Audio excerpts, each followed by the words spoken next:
முன்னொரு காலத்தில் ராமையா என்கிற மீனவர் இருந்தார். மனைவி இல்லை, 2 மகன்களுடன் வாழ்ந்து வந்தார். ஏழ்மையான குடும்பம் என்பதால் மகன்களை பள்ளிக்கூடத்துக்கு படிக்க அனுப்பவில்லை. அதனால் அவர்களுக்கு எழுத படிக்க தெரியாது. ஆனாலும் நல்ல குணங்களை சொல்லிக் கொடுத்து பிள்ளைகளை வளர்த்து ஆளாக்கினார். அண்ணன் பெயர் ராமன், தம்பி பெயர் லக்ஷ்மணன். ஒரு நாள் ராமையாவுக்கு உடல்நிலை சரியில்லாமல் போனதால் அண்ணன் தம்பி இருவரும் கடலில் மீன்பிடிக்க வலையை எடுத்துக்கொண்டு புறப்பட்டார்கள். அவர்கள் கடற்கரைக்கு வந்தபோது சட்டென்று வானிலை மாறியது போல் தோன்றியது. பயந்து சுபாவம் கொண்ட லக்ஷ்மணனுக்கு பயம் வந்துவிட்டது. அண்ணா, வானத்தை பார்த்தால் இன்று நல்ல மழை பெய்யும் என்று நினைக்கிறேன். அதனால் நாம் கடலுக்குள் போக வேண்டாம், வீட்டுக்கு திரும்பி விடுவோம் என்றான். நீ பயப்படுவது போல பெரிய மழையெல்லாம் பெய்யாது. அதற்குள் நாம் கடலுக்கு போய் மீன் பிடித்து விட்டு வந்து விடலாம். அண்ணன், நான் இருக்கிறேன், நீ பயப்படாதே என்று தம்பியிடம் சொன்னான் ராமன். இருவரும் படகில் கடலுக்குள் போனார்கள். மழை பெய்வதற்கான அறிகுறிகள் இருந்தனவே தவிர மழை பெய்யவில்லை. அண்ணன் ராமன் கடலில் வலையை வீச முயன்ற போது தம்பி லக்ஷ்மணன் அப்படி கேட்டான். அண்ணா, நாம் பெரிய மீன்கள் பிடித்து நிறைய நாட்கள் ஆகிவிட்டன.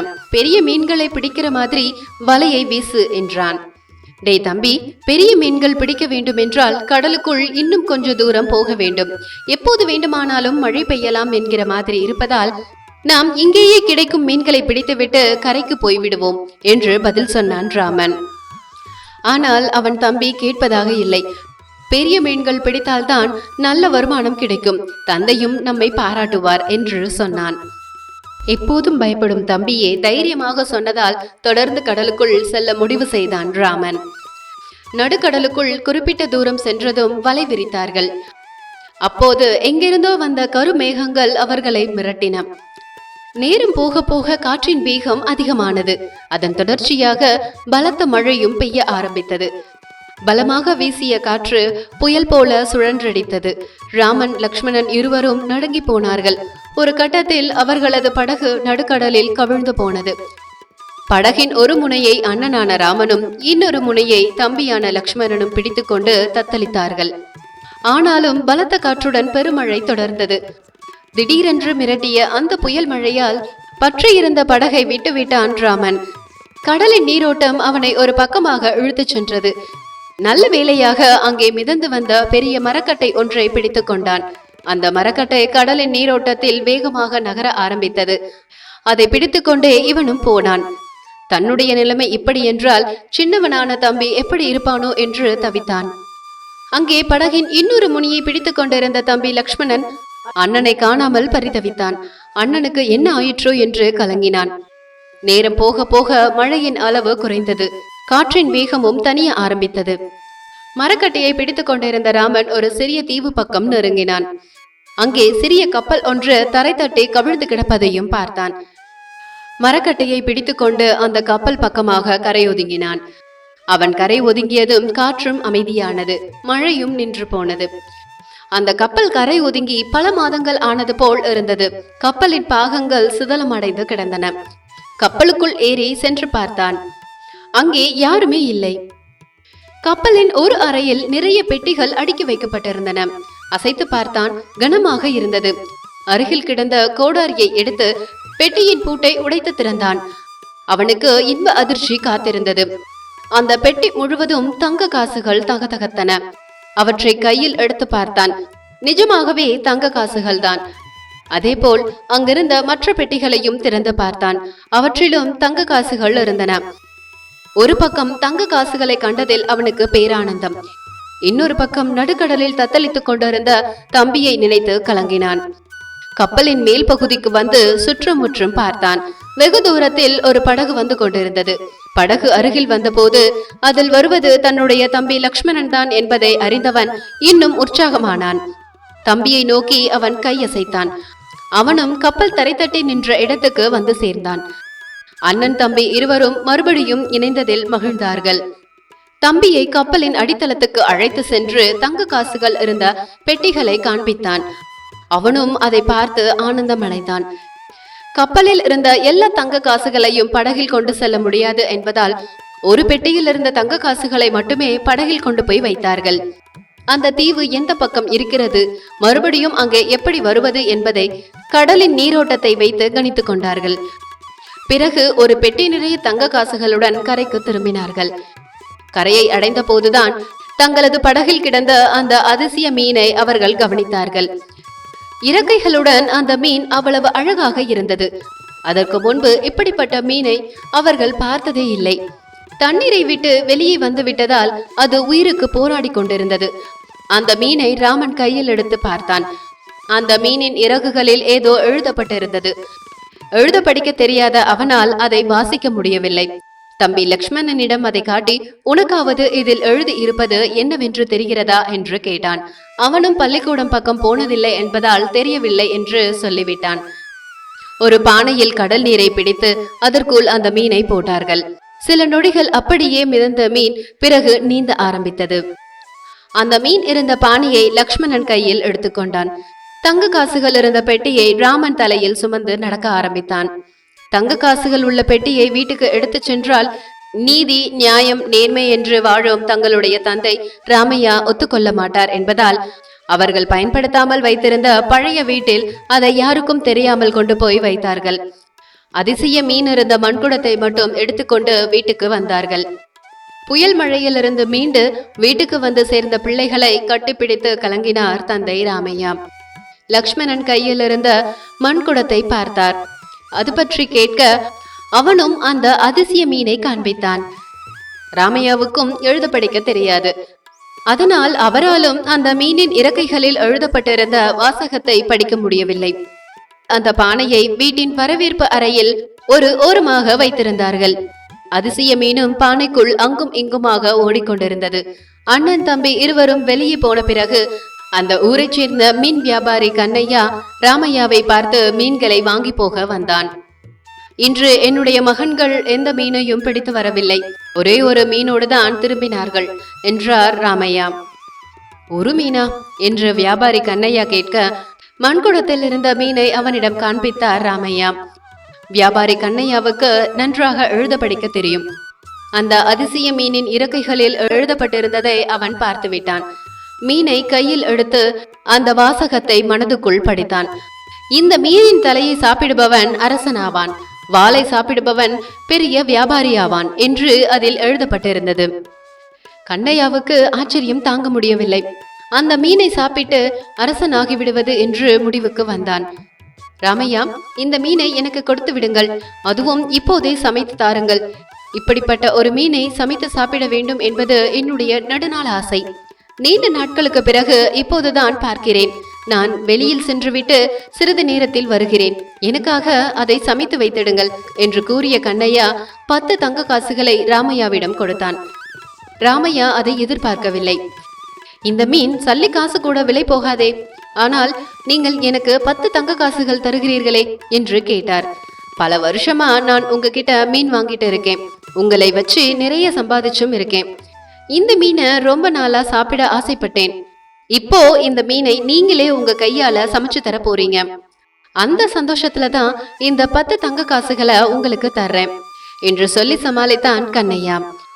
அப்பாவியான ராமையாவும் அதை நம்பிவிட்டார். இன்னும் 1 மணி நேரத்தில் மீன் சாப்பாடு சாப்பிட வருகிறேன் என்று சொல்லிவிட்டு வெளியே போனான் மீன் வியாபாரி கண்ணையா. ராமையாவும் அந்த அதிசய மீனை கையில் எடுத்தார். இந்த மீனுக்கா 10 தங்க காசுகள் என்று நினைத்தவர் அந்த மீனை மீண்டும் மீண்டும் திருப்பி பார்த்தார். அந்த மீனின் இறக்கைகளில் எழுதப்பட்டிருந்த எழுத்துக்கள் அவருக்கு கடைசி வரையில் புரியவே இல்லை. சிறிது நேரத்தில் அந்த மீனை துண்டுகளாக வெட்டி சமைத்து முடித்தார். மீன் வியாபாரி வரும் நேரம் என்பதால் தலைவாழை விரித்து சாதம், மீன் குழம்பு இரண்டையும் தயாராக வைத்திருந்தார். பிறகு சமையலறைக்குள் போய்விட்டார். அப்போது வீட்டுக்கு சாப்பிட வந்த ராமனும் லக்ஷ்மணனும் மீன் சாப்பாடு தயாராக இருப்பதை பார்த்து விட்டார்கள். புயல் மழையில் சிக்கிய கடுமையான கடல் பயணம் காரணமாக அவர்களுக்கு உடல் அசதியாக இருந்தது.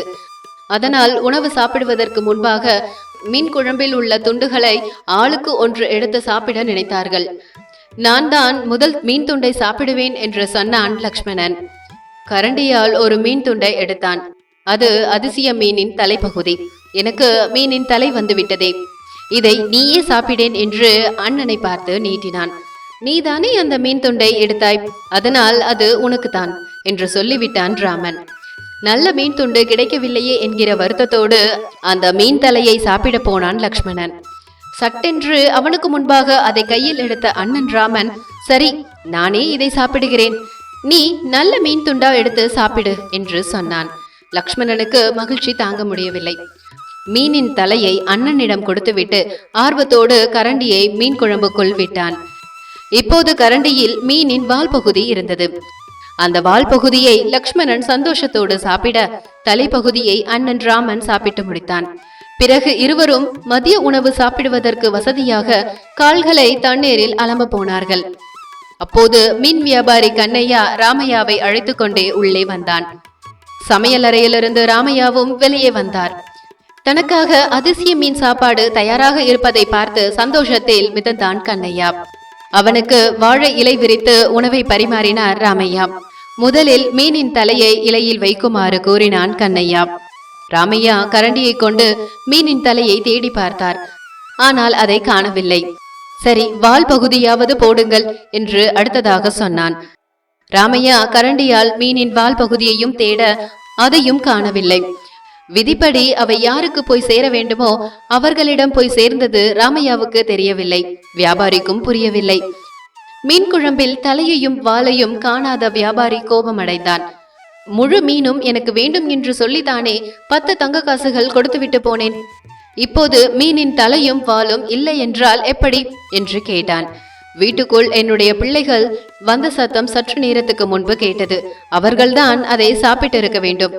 நீங்கள் மீனின் சதை பகுதிகள் உள்ள துண்டுகளை இன்று சாப்பிடுங்கள், நாளைக்கு உங்களுக்காக வஞ்சரம் மீனிலேயே சுவையான மீன் குழம்பு வைத்து தருகிறேன் என்று அப்பாவியாக சொன்னார் ராமையா. ஆனால் கோபம் கொண்ட அந்த மீன் வியாபாரி சாப்பிடாமல் எழுந்துவிட்டார். ராமையாவிடம் கொடுத்த 10 தங்க காசுகளையும் வாங்கி கொண்டு போய்விட்டான். ஏன் அந்த வியாபாரி அந்த மீனை சமைக்க சொன்னார்? அதற்காக 10 தங்க காசுகளை ஏன் தந்தார்? இப்போது மீனின் தலையும் வாலும் இல்லை என்று ஏன் கோபமாக வெளியே போகிறார் என்று ராமையாவுக்கு ஒன்றுமே புரியவில்லை. கடைசியில் அந்த மீன் குழம்பு சாப்பாட்டை தன் பிள்ளைகளுக்கு பரிமாறினார். அந்த சுவையான சாப்பாட்டை சாப்பிட்டு முடித்த பிறகுதான் அழகான மீனை விட்டிருந்த மண்பானையை பார்த்தார்கள். அது காணாமல் போயிருந்தது. ராமையாவிடம் அது பற்றி அவர்கள் கேட்க, இப்போது நீங்கள் சாப்பிட்டது அந்த மீன் சாப்பாடுதான்.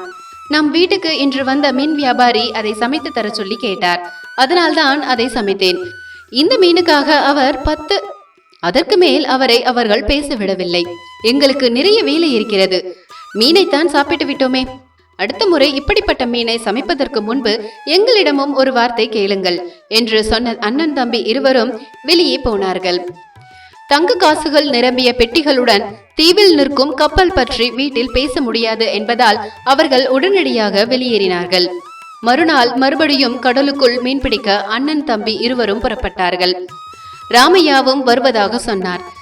ஆனால் அவரை ஓய்வு எடுக்கும்படி கூறிவிட்டு இவர்கள் மட்டும் கடலுக்குள் போனார்கள். தங்க காசுகள் கொண்ட பெட்டிகளோடு தரை தட்டி நின்ற கப்பல் இருந்த தீவை அடைந்தார்கள். மறுபடியும் தங்க காசுகள் இருந்த இன்னொரு பெட்டியை எடுத்துக்கொண்டு கரைக்கு திரும்பினார்கள். இப்படியே எல்லா பெட்டிகளையும் கொண்டு வந்து தங்களது பழைய வீட்டில் மறைத்து வைத்தார்கள். ஒரு நாள் லக்ஷ்மணனின் நண்பன் ஒருவன் அவனது வீட்டுக்கு வந்தான். என்னுடைய தந்தைக்கு உடல் நலம் சரியில்லை, கொஞ்சம் பணம் இருந்தால் தா, நான் பிறகு அதை தந்து விடுகிறேன் என்றான். நண்பனுக்கு உதவி செய்ய நினைத்த லக்ஷ்மணன் கையில் பணம் இல்லை. ஆனாலும் நண்பனுக்கு உதவி செய்ய நினைத்தான். இங்கேயே இரு, இதோ வருகிறேன் என்று சொல்லிவிட்டு தங்களுடைய பழைய வீட்டுக்கு போனவன் அங்கிருந்த சில தங்க காசுகளை எடுத்துக்கொண்டு வந்தான். அவற்றை நண்பன் கையில் தந்தவன் அதை வைத்து மருத்துவ சிகிச்சையை பார்க்குமாறு கூறினான். உதவி கேட்டு வந்த நண்பனுக்கு ஒரே ஆச்சரியம். இவனிடம் எப்படி இவ்வளவு தங்க காசுகள் வந்தன என்று வியந்தான். ஆனாலும் தந்தைக்கு உடல்நிலை சரியில்லாததால் அவற்றை வாங்கி கொண்டு போனான். சில நாட்களுக்கு பிறகு அந்த நண்பன் மறுபடியும் லக்ஷ்மணனை பார்க்க வந்தான். அவன் கை நிறைய பணம் இருந்தது. அதை லக்ஷ்மணனிடம் கொடுத்தான். ஏன் என்னிடம் இந்த பணத்தை தருகிறாய் என்று லக்ஷ்மணன் கேட்டான். நீ கொடுத்த தங்க காசுகளை விற்பனை செய்துதான் பட்டணத்தில் உள்ள வைத்தியசாலையில் என் தந்தைக்கு சிகிச்சை கொடுத்தேன். நீ மட்டும் அன்றைக்கு எனக்கு உதவி செய்யவில்லை என்றால் என் தந்தையை உயிரோடு பார்த்திருக்கவே முடியாது. இப்போது நான் கொண்டு வந்திருப்பது மீதமுள்ள பணம். இது உன் பணம் என்பதால் திருப்பி கொடுக்க வந்தேன். நான் செலவு செய்த பணத்தை விரைவில் தந்துவிடுகிறேன் என்றான் அந்த நண்பன். தான் செய்த உதவியால் ஒருவரின் உயிர் காப்பாற்றப்பட்டு இருக்கிறது என்பதில் லக்ஷ்மணனுக்கு மற்றற்ற மகிழ்ச்சி. அந்த மகிழ்ச்சி நீடிக்கும் வகையில் இன்னொரு உதவியும் நண்பனுக்கு செய்தான். பரவாயில்லை நண்பா, நான் கொடுத்த தங்க காசுகளுக்கான பணத்தை நீ எனக்கு திருப்பி தர வேண்டாம், இதையும் நீயே வைத்துக்கொள் என்று மீதம் என்று நண்பன் கொண்டு வந்து கொடுத்த அந்த பணத்தையும் அவனிடமே திருப்பி கொடுத்து விட்டான் லக்ஷ்மணன். உதவி செய்த லக்ஷ்மணனுக்கு நன்றி சொல்ல வந்த நண்பன் ஆச்சரியம் கலையாத முகத்தோடு திரும்பி போனான். நண்பனுக்கு உதவிய இந்த விஷயத்தை அண்ணன் ராமனிடம் சொன்னான் லக்ஷ்மணன். அதை கேட்டு அவனும் சந்தோஷப்பட்டான். சகோதரர்கள் இருவருக்கும் அந்த அனுபவம் புதுமையாக இருந்தது. ஏதோ ஒருவித திருப்தியை தந்தது. அதன் தொடர்ச்சியாக கடலில் கிடைத்த தங்க காசுகளை கொண்டு தங்கள் வாரிசுகளுக்கு பல தலைமுறைக்கு சொத்து சேர்க்காமல் மக்கள் பணி செய்வது என்கிற முடிவுக்கு வந்தார்கள். வைத்தியசாலை ஆரம்பித்து இலவச சிகிச்சை கொடுத்தார்கள். அன்னச்சத்திரம் ஆரம்பித்து அன்னதானம் செய்தார்கள். ராமன் லக்ஷ்மணன் இருவரின் இந்த உதவிகளை எல்லோரும் புகழ்ந்தார்கள். பல இடங்களுக்கும் அந்த மக்கள் சேவையை விரிவுபடுத்தினார்கள். நிறைய இடங்களில் அவர்களது இலவச வைத்தியசாலைகளும் அன்னச்சத்திரங்களும் இயங்கின. இவர்களின் செயல்பாடுகளை உன்னிப்பாக கவனித்து வந்த அந்த நாட்டின் மந்திரி ஒருவன் இவர்கள் மீது பொறாமை கொண்டான்.